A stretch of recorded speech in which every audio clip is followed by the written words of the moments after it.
Yo, what's up, everybody? It is Tuesday, June 17th. Today we are talking about, does sustainability matter to consumers? Do they really care? I know they always say, when you do these like research things, there's always like, oh, sustainability is super important. Corey's not here today, but it's just me and Adam. What's up, Adam? How's it going? It's great.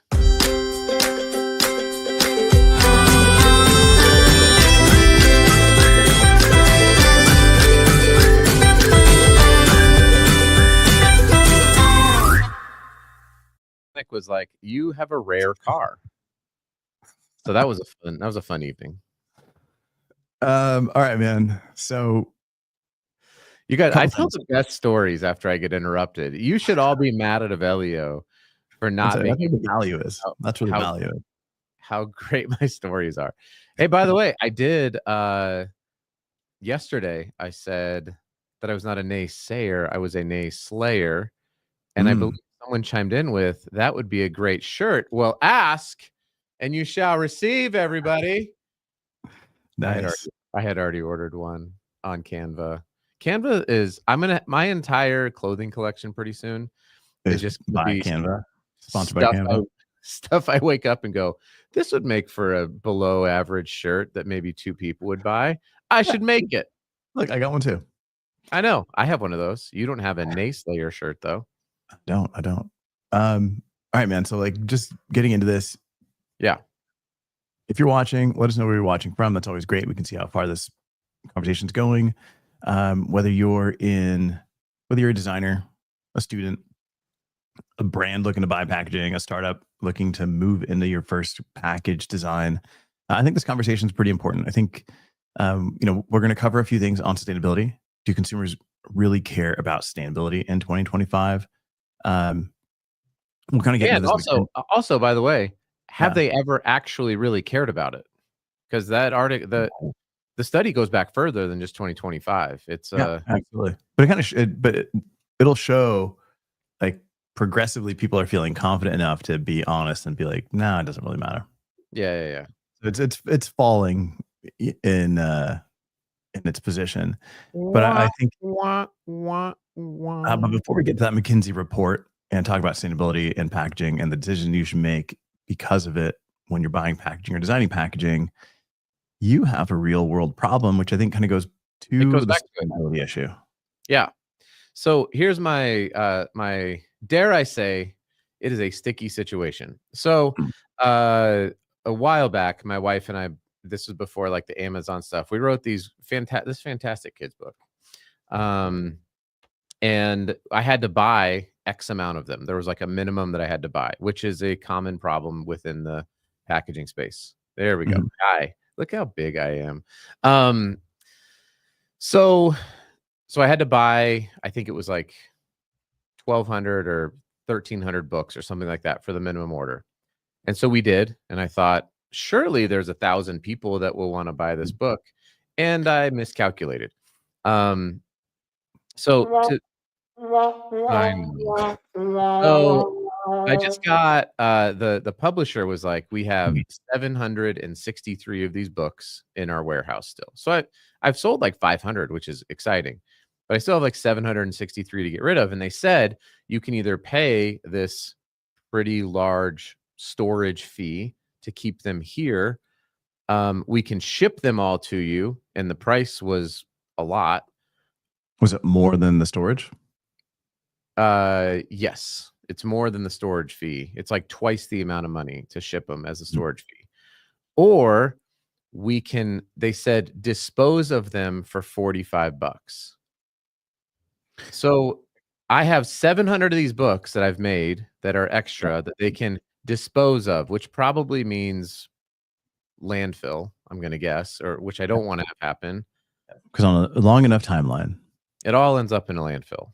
It all ends up. I don't know. I don't know what to do. All right. So let me recap. You've got product, and this is what happens with a lot of brands. You've got product you thought was going to sell. Yep. It's in a warehouse that was going to be handling your distribution. Yep. It's not moving as quickly as you would like for it to be moving. So now your storage fee is coming up, which is high.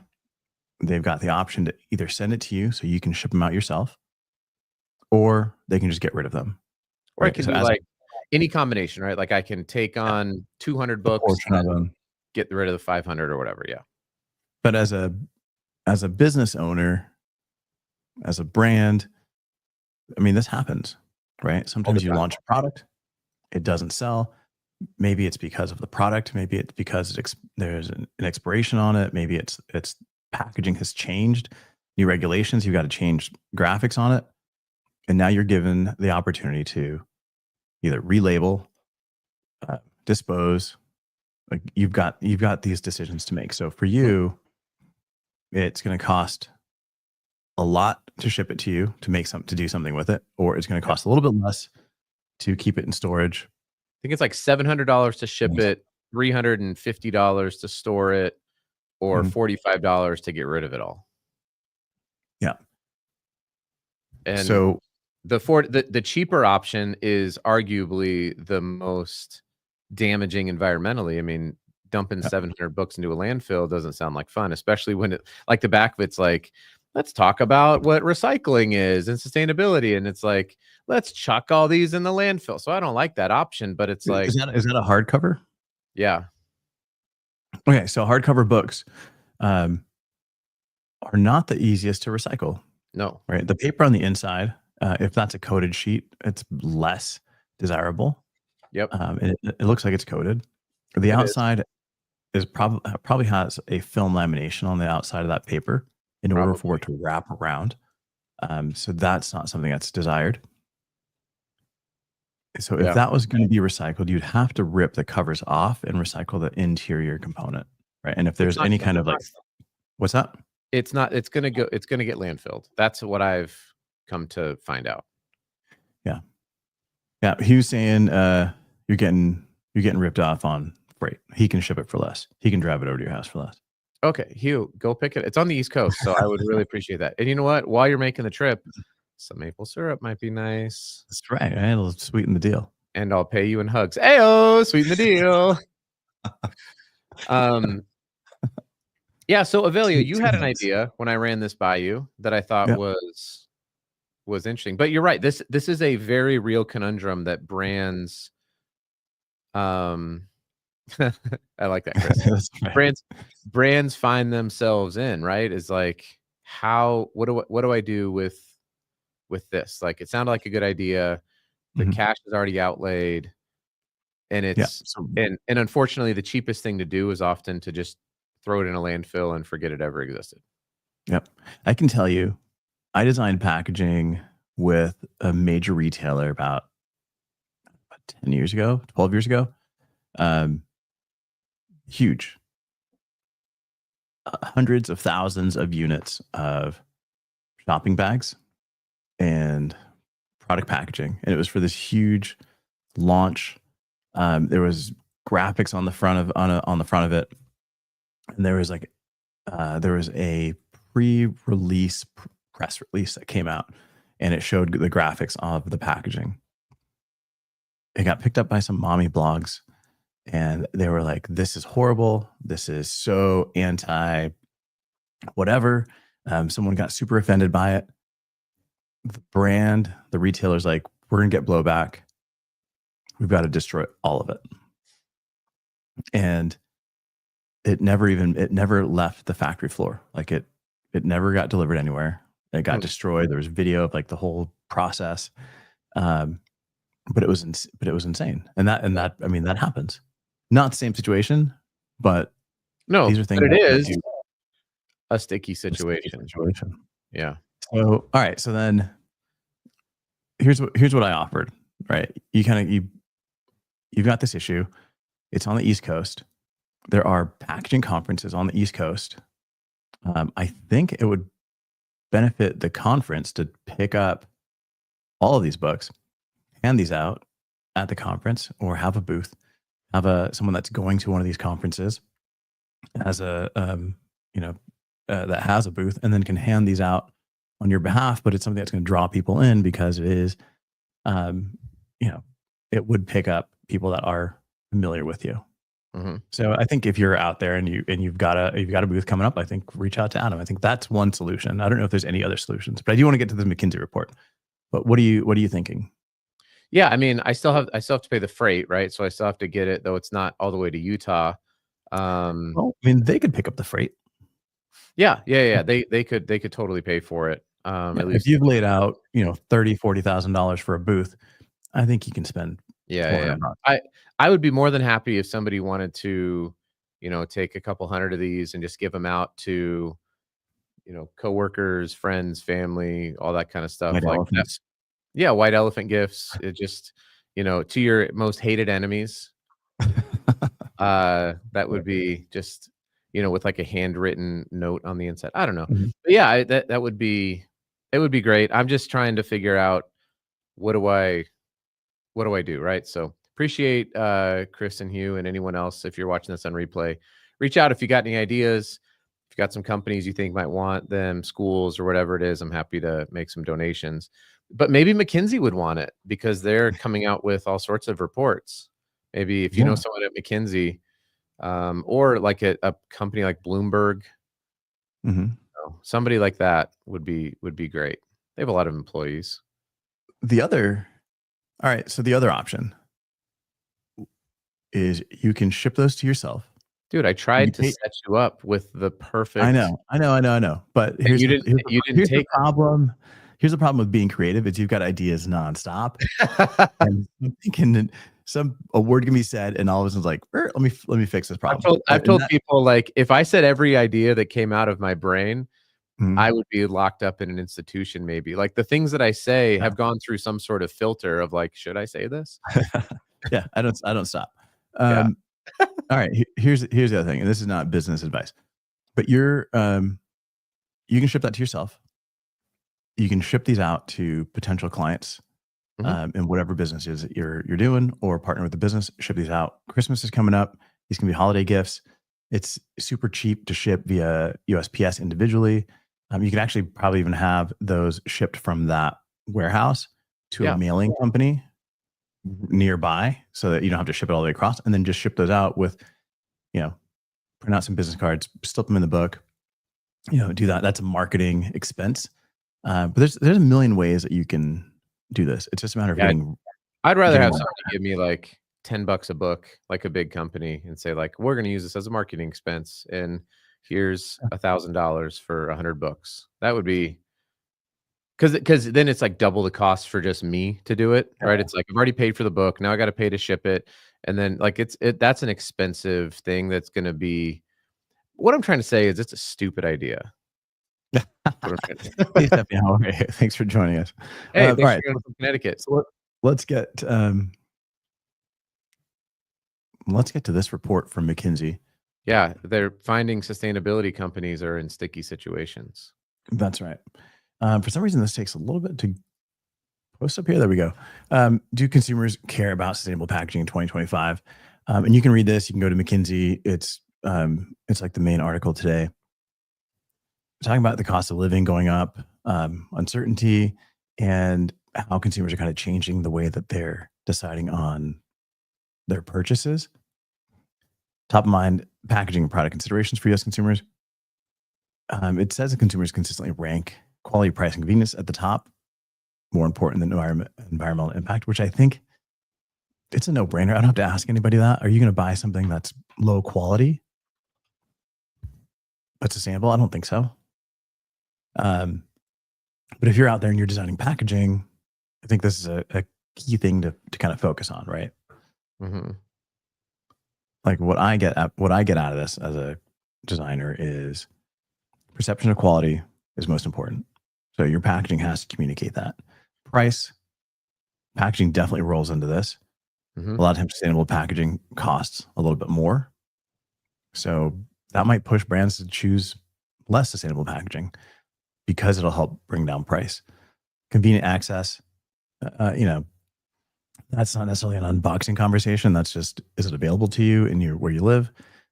Brand is more important, and then product packaging. That's your unboxing, and then environmental impact down at the bottom.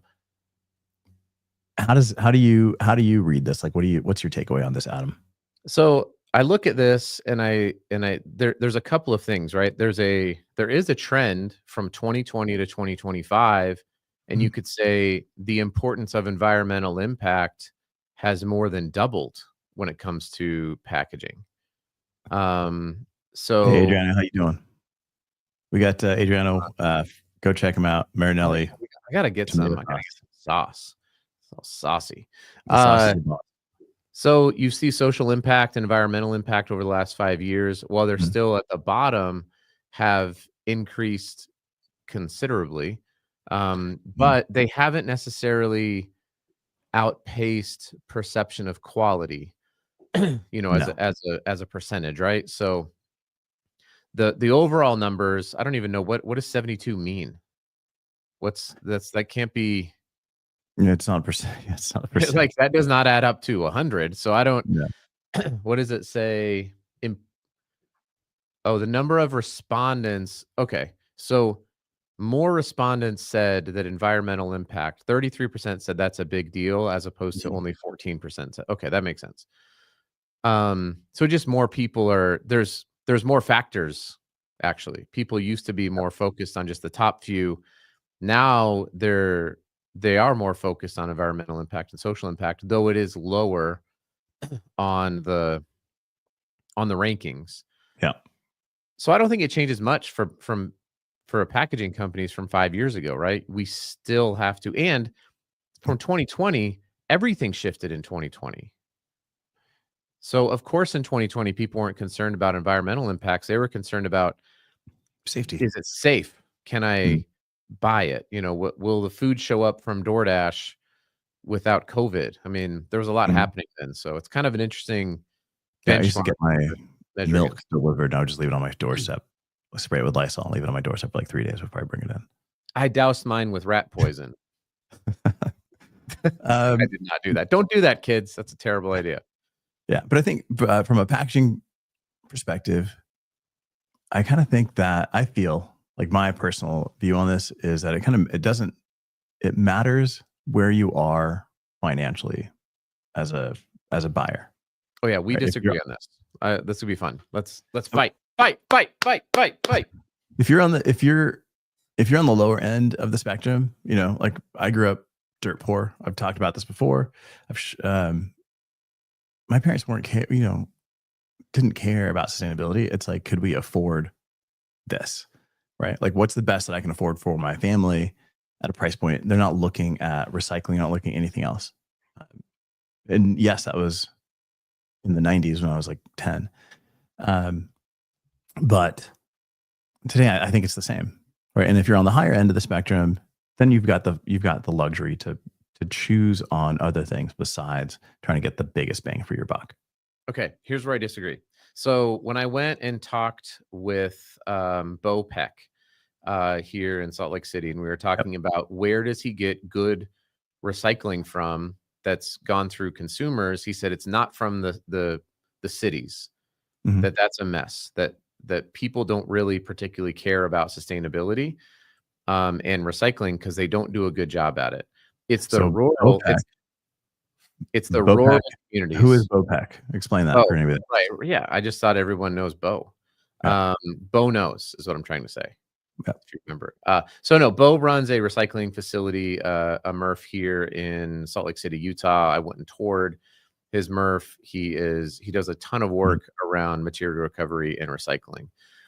And I said, well, where, because he has to buy stuff from the Mhm. municipalities, from the recyclers. He's like, I don't even take a lot of things from the city, from Salt Lake City, because it's just a mess.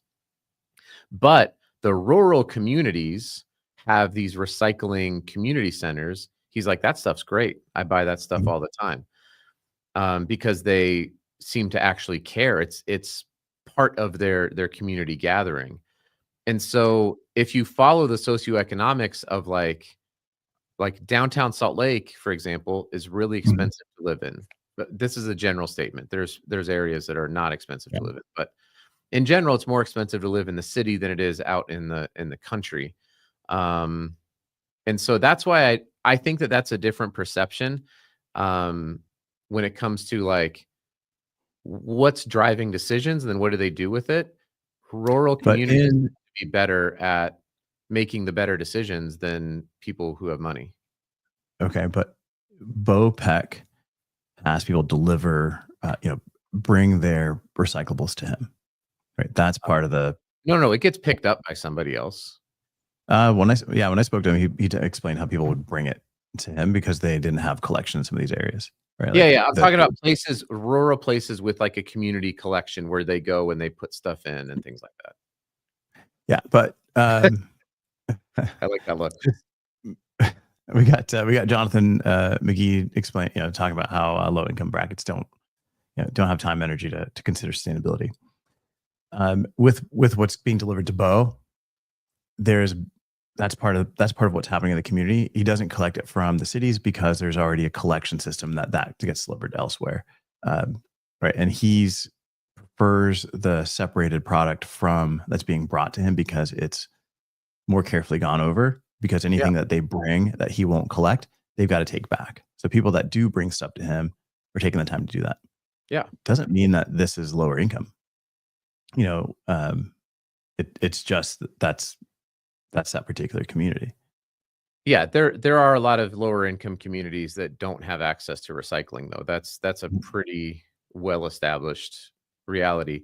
And I think that people with money Mhm. are more easily sold on sustainability because they can just afford to buy it, right? So you can mark Mhm. stuff sustainable, and then they are more easy to succumb to greenwashing because you can charge more for it. You Sure. can have the perception of sustainability. So maybe they care about it in a performative sense, but I think that people of all income brackets will actually do like if you can recycle something, then you'll recycle I it. mean, I appreciate you proving my point. Um, yeah. um, But what I mean by that is it's not as the they're just more yeah, they have more disposable income, so yeah. you can try to sell it. If you're on the higher end, it's not that you care more But or like you care less. It's just that you've got more access to these products. And you're right, you're a little more susceptible to greenwashing, where you're going to buy the newest brand that puts product out there that's in flashy sustainable packaging, that's got like the refill, like all that whole story that goes around it, that you're buying like was it Blue Land or whatever, that you're spending a lot of money up front for the packaging, and then they're going to send you a yeah, monthly cleaning liquid that you do the whole process. That stuff's not cheap, right? On the other side, people are just going to you know whatever grocery store and buying Fabuloso and spraying that all over their home or whatever they're doing. right. Um, But because you're it's not sustainability is not a point. you're also But if you're on ignoring the the status states. side, you kind of want to show, you want your Blue Land stuff out there and be like, oh my gosh, Adam's got Blue Land or whatever it's called. Yeah. You're also ignoring the states with deposit schemes. And so or not the spot, the return, Mhm. right? So if you're at a store and you're in a lower income bracket and okay, I Wait, can buy. you're skipping over Jonathan's comment here. Oh, I love the Most Def quote. I'm I'm a I'm a huge Most Def fan. I actually have a Black Star T-shirt, Most Def and Talib Kweli. Um, so anyway, so a state like say Michigan, if Mhm. you're looking at buying something and you know that you can return and get 5 or 10 cents for the 12 pack, and you can get zero in the cans, and you can get zero return on the plastic, like these things come into consideration. I'd be curious how that drives people's decision making. Uh, having grown up in New York where there were deposit schemes, I can tell you we did not buy canned products. Canned products were more expensive. Right? We would buy whatever products we would buy in home in the jugs, but You bought we were nothing out. like even like in tin or in aluminum? You bought zero of that? The only deposit stuff was on cans. Right. So if you bought like a tin of whatever, there was no deposit. There was nowhere to Oh, go got it. and take that. Right. So we weren't buying anything in cans, but we were out there pulling cans, from other Yeah, people right. and dropping that off. right? So it wasn't making it. We weren't going out and buying It a wasn't driving product your that had a decisions, deposit but scheme. No, because it costs more to buy that in order to get them. It's not like it's free money. It's not, you're paying for that deposit. It's a deposit. You're just getting a deposit back. So there was no benefit. sure. But if we were out there picking up cans and bringing that back, then we'd get, we'd collect that. So again, I think it's like, But if it was cost neutral, you would buy the can. I'm not saying that price doesn't matter, maybe. right? Well, yes, of course you would, wouldn't you? Like if you I knew, don't know. No, if it was 50 cents, probably not. And I'll tell you why. Because we would buy a jug of something that you could open and close. I said cost neutral, not Yeah, but it's not only about cost, right? When you're on the lower end of that spectrum, you have to consider like, reuse. Okay, if I can buy a big jug, pour it in a small cup and drink whatever I'm going to drink and close that jug and put it away, versus if I open up a can, it's like a single serving, right? So like, how can I spread this out? How much space do I have? Our kitchen in New York was like, it was probably the size of my desk times 2. Space was at a minimum. got it. But I think if you're a brand out there and you go and check out this McKinsey report, if you're a startup, if you're an existing brand, I think the biggest takeaway is just focusing on like the top 3. If it's food packaging, it's food safety, shelf life, and information, right? Like those are the 3 key things. Ease of use, that's something that ties back into packaging. How easy is it to deploy this? I'm looking at you, bacon packaging. That stuff's horrible. So bad. Right. And then, perception of quality, price, those are two big things that can be impacted by packaging. Now, if you're a luxury product, if you're a tech product, if somebody's doling out, if you've just launched your own mobile service that's going to come with a gold phone, that's going to cost $500, and you need to give the perceived view of quality. Yeah. Packaging's where it's going to be at. If the phone falls apart after you dial once, at least you've got this sale. Because if you read the fine print, there's 0 returns on any of the phones purchased that are made in America. That's crazy. But that's I don't know. If you got any questions, if you disagree with me, if you agree with Adam, I don't think anybody does. It's going to be 98 to you. Hey, don't cut it off, because I've got a fun Jonathan McGee Most Def packaging joke. What is Most Def's favorite style of folding carton? All right, we'll see if Jonathan answers. Hey, real quick before. Hey, just wait. Hey, tomorrow is Wednesday. Tomorrow is going to be our "Can you solve it?" Can we solve it? So if you got a question on packaging, save it for tomorrow. Drop it tomorrow. See if we can solve it. If we can't solve it, you get a shirt. Check out Curve and Valero. That's happening all over the world. Euromonitor sustainability survey, 25 places. Yeah. Price is always going to drive it, right? I think it's always going to drive it. Oh, Jonathan doesn't know. What is Most Def's favorite style of folding carton? 1, 2, 3. Most Def and Talib Kweli. Sorry, it's a terrible.